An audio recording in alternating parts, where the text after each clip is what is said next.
அப்ப இந்த அரசு நடப்பது மக்களுக்காக இல்ல, தேர்தலுக்காக. அன்னைக்கு சொன்னீங்க 5000 ரூபாய் கொடுக்கணும்னு, இப்ப 1000 ரூபாய் கூட வக்கு இல்லாம இருக்கு இந்த கவர்மெண்ட். ஒரு 500 ரூபாய்க்கு கூட முடியலையா உங்களால? கொஞ்சம் கூட ஒரு அசிங்கம் இல்லாம ஒத்துக்கிறாங்க. அப்போ ஒரு திமுக அனுதாபியா இருந்தா அவருக்கு எப்படி இவங்க தண்டனையை வாங்கி தருவாங்க? அந்த முதல் கேஸே ஞானசேகரன் கேஸா இருக்கணும்னு நான் கேட்டுக்கிறேன். முதல்வர் இன்னைக்கு சொல்லியிருக்கீங்களா சட்டசபையில மரண தண்டனை தருவோன்னு? ஓட்டுக்கு காசும் இலவசங்களையும் கொடுத்து ஒட்டுமொத்த மக்களையும் மிரட்டி அந்த ஓட்டுகளை வாங்கி சீமான் ஒரு கருத்து பதிய வச்சா அதுக்கு நான் எப்படி பதில் சொல்ல முடியும்? இந்த ஆண்டு தேர்தல் வரவில்லை அப்படின்றதுக்காக மக்களுக்கு சேர வேண்டிய அந்த 1000 ரூபாய் தரவில்லையா என்பதை மக்கள் கேள்வியாக நான் கேட்கிறேன். அப்ப இந்த அரசு நடப்பது மக்களுக்காக இல்ல, தேர்தலுக்காக. அப்ப அடுத்த வருஷம் தேர்தல் வருதுன்னா அப்ப மட்டும் நீங்க 1000 ரூபாய் கொடுத்து மக்களுடைய ஓட்டை வாங்கி ஜெயிச்சு மீண்டும் ஆட்சிக்கு வந்துடணும்னு நீங்க மனக்கோட்டை கட்டுறீங்களா? இது எந்த வகையில் அநியாயம்? மக்கள் எல்லாம் தெளிவாக இருக்காங்க. நீங்க அனைத்து இந்திய அண்ணா திராவிட முன்னேற்ற கழகம் ஆட்சி செஞ்சப்போ ஒரு கருத்தை சொல்றீங்க, உங்க ஆட்சி வரும்போது ஒரு கருத்தை சொல்றீங்க. இது எந்த வகையில நியாயம்? அன்னைக்கு சொன்னீங்க 5000 ரூபாய் கொடுக்கணும்னு, இப்ப 1000 ரூபாய் கூட வக்கு இல்லாம இருக்கு இந்த கவர்மெண்ட். ஒரு 500 ரூபாய்க்கு கூட முடியலையா உங்களால? அப்ப வீண் பேச்சு எதுக்கு பேசுறீங்க? அப்போ வீண் வாய் தான் இருக்குது. அப்போ இந்த முறையை தமிழக மக்கள், ஒட்டுமொத்த மக்களும் இன்னைக்கு ஆளும் திமுகவை கடுமையாக தங்களுடைய கண்டனங்களை இந்த பிரஸ் மீட் மூலமாக மக்கள் சார்பாக நான் என் கண்டனத்தை தெரிவிச்சுக்கிறேன். வாக்குறுதிகளை நீங்க இதுவரைக்கும் நிறைவேற்றல. வரும்போது தேர்தல் முன்னாடி என்ன வாக்குறுதி கொடுத்துட்டு வரீங்க?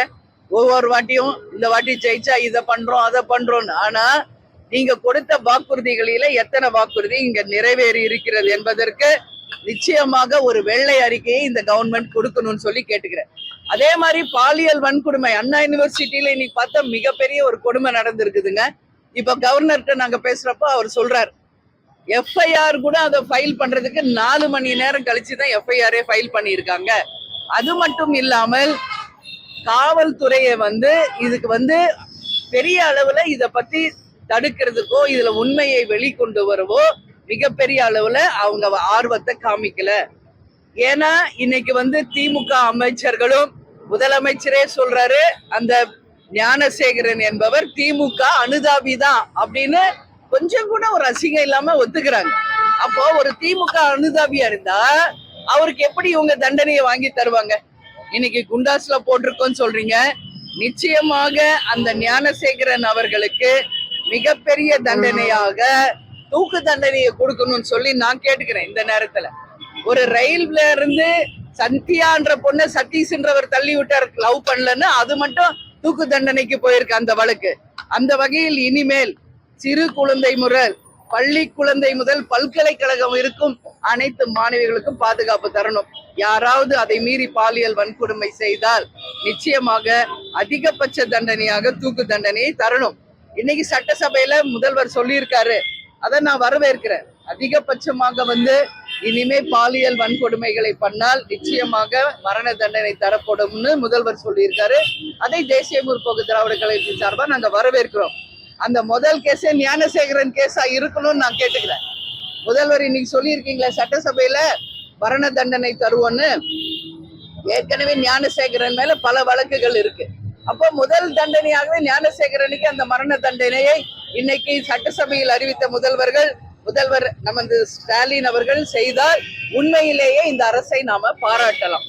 வெறும் சொல்லிட்டு செய்யாதமே இருக்கக்கூடாது என்பது எங்களுடைய கருத்து. அதே மாதிரி முந்தா நேத்து நான் மேலூர், மதுரையில மேலூர் தாலுகாக்கு சென்று டங்ஸ்டன் திட்டம் அங்க வர இருக்கிறது. அதை எதிர்த்து இன்னைக்கு 48 கிராம மக்கள் இன்னைக்கு போராடிக்கிட்டு இருக்காங்க. மிகப்பெரிய அளவுல அமைதி பேரணி அவங்க நடத்தி இருக்காங்க. அந்த ஒட்டுமொத்த மக்களையும் நான் நேரடியாக சந்தித்து உறுதியாக 5000 ஏக்கருக்கு மேல விளைநிலங்களை கையகப்படுத்தி 48 கிராமங்களை உள்ளடக்கிய அந்த மேலூர் தாலுகாவுல டங்ஸ்டன் திட்டம் நிச்சயம் வராது. அதற்கு நாங்கள் உறுதியாக சென்று கவர்னர் அவர்களை சந்தித்து மத்திய அரசுக்கு அழுத்தம் கொடுத்து அந்த திட்டத்தை உடனடியாக ரத்து செய்ய வேண்டும் என்று நிச்சயம் நாங்கள் கோரிக்கை வைப்போம்னு சொல்லிட்டு வந்தேன். அதை கவர்னர் கிட்ட சொன்னேன். உறுதியாக மக்களுக்கு அகைன்ஸ்டா நடக்கிற எந்த விஷயத்தையும் நாங்க வந்து சென்ட்ரல் கவர்மெண்டோட கவனத்துக்கு கொண்டு போவோம். அறிவிச்சிருக்காங்க. இன்னும் யாரும் வேட்பாளர்கள் அறிவிக்கவில்லை. தேமுதிகவினுடைய நிலைப்பாடு என்ன என்பது இன்னும் ஒன்னு இல்ல 2 நாள்ல உங்களுக்கு தலைமை கழகமே அதிகாரப்பூர்வமாக நாங்கள் அறிவிப்போம். இல்ல, நாங்க வந்து எல்லா இடைத்தேர்தலையும் சந்தித்த ஒரே கட்சி தேமுதிக. அது உங்க எல்லாருக்குமே தெரியும். இதுவரைக்கும் தமிழ்நாட்டில் நடந்த அனைத்து தேர்தல்களையும் இடைத்தேர்தல்களை சந்திச்சிருக்கோம். ஆனால் இப்ப நடக்கின்ற இந்த தேர்தல்கள் நிச்சயமாக ஜனநாயகத்திற்கு முற்றிலும் அகைன்ஸ்டா. ஏன்னா ஏற்கனவே இதே ஈரோடு தொகுதியில நாங்களும் போட்டியிட்டோம், உங்களுக்கு தெரியும். ஆனா அங்க என்ன நடந்தது என்பதை யாரும் மறந்திருக்க முடியாது. இதுவரைக்கும் தமிழக அரசியல் வரலாற்றிலே இல்லாத அளவு மக்களை ஆட்டு மந்தைகளை போல இன்னைக்கு மந்தைகளில் அடைச்சி வச்சு வெறும் ஓட்டுக்கு காசும் இலவசங்களையும் கொடுத்து ஒட்டுமொத்த மக்களையும் மிரட்டி அந்த ஓட்டுகளை வாங்கி இன்னைக்கு அந்த விளம்பர ஆட்சி தங்களுடைய வெற்றியாக அதை பறைசாற்றுறாங்க. நிச்சயமாக இது வன்மையாக கண்டிக்கக்கூடிய ஒரு விஷயம். மீண்டும் நான் சொல்றேன், எந்த இடைத்தேர்தல் இவங்க ஆட்சியில வந்தா இந்த மாதிரி அராஜக இடைத்தேர்தலா தான் இருக்கும். எனவே நாங்கள் அனைத்து தேர்தலையும் சந்தித்தவர்கள். இந்த இடைத்தேர்தலில் எங்கள் நிலைப்பாடு என்ன என்பதை உங்களுக்கு தெரிவிக்கிறோம். பெரியார் இது 2-3 நாளா என்கிட்ட எல்லா பிரஸும் கேட்டுட்டாங்க. நான் வந்து தெளிவாக இதுக்கு பதில் சொல்லியிருக்கேங்க. சீமான் அவர்கள் சொன்ன கேள்விக்கு பதிலை நீங்கள் அவரிடம் தான் கேட்கணும். சீமான் ஒரு கருத்து பதிய வச்சா அதுக்கு நான் எப்படி பதில் சொல்ல முடியும்? இதற்கு முழு முக்கிய பொறுப்பேற்க வேண்டியவர் சீமான் அவர்கள் தான். ஏன் அந்த மாதிரி பேசினாரு? ஏன்னா பெரியார் யார் என்பது உலகுக்கு தெரியும், தமிழக மக்களுக்கு தெரியும். அவர் வாழ்ந்து அவருடைய தன்னுடைய சரித்திரத்தை இங்க நிரூபிச்சு அவர்கள்லாம் இறந்து போனவங்களை பத்தி ஏன் இப்ப பேசி அதை ஒரு அரசியல் ஆக்குறாங்கன்னு தெரியல. அவர் இருந்த காலம் அதை ஒரு சரித்திரமா பண்ணிட்டு தான் போயிருக்காரு. இல்லைன்னு சொல்ல முடியுமா யாராவது? நல்ல விஷயம் தானே, நாட்டு உரிமை ஆக்குறது நல்ல விஷயமே. பெரியாருடைய நூல்களை அதுல மாற்று கருத்து கிடையாதுங்க. ஆனா நமக்கு வாய் இருக்குதுன்றதுனால நம்ம எதோ பேசக்கூடாது, கொச்சையா பேசக்கூடாதுங்க. வாழ்ந்து மறைந்த தலைவர்கள் அது யாரன்னா இருக்கட்டும், அவங்க மறைந்த பிறகு அவர்களை பற்றி தவறாக பேசும் கருத்து நிச்சயமாக தேசிய முற்போக்கு திராவிட கழகம் நாங்க ஏற்றுக்கொள்ள மாட்டோம்.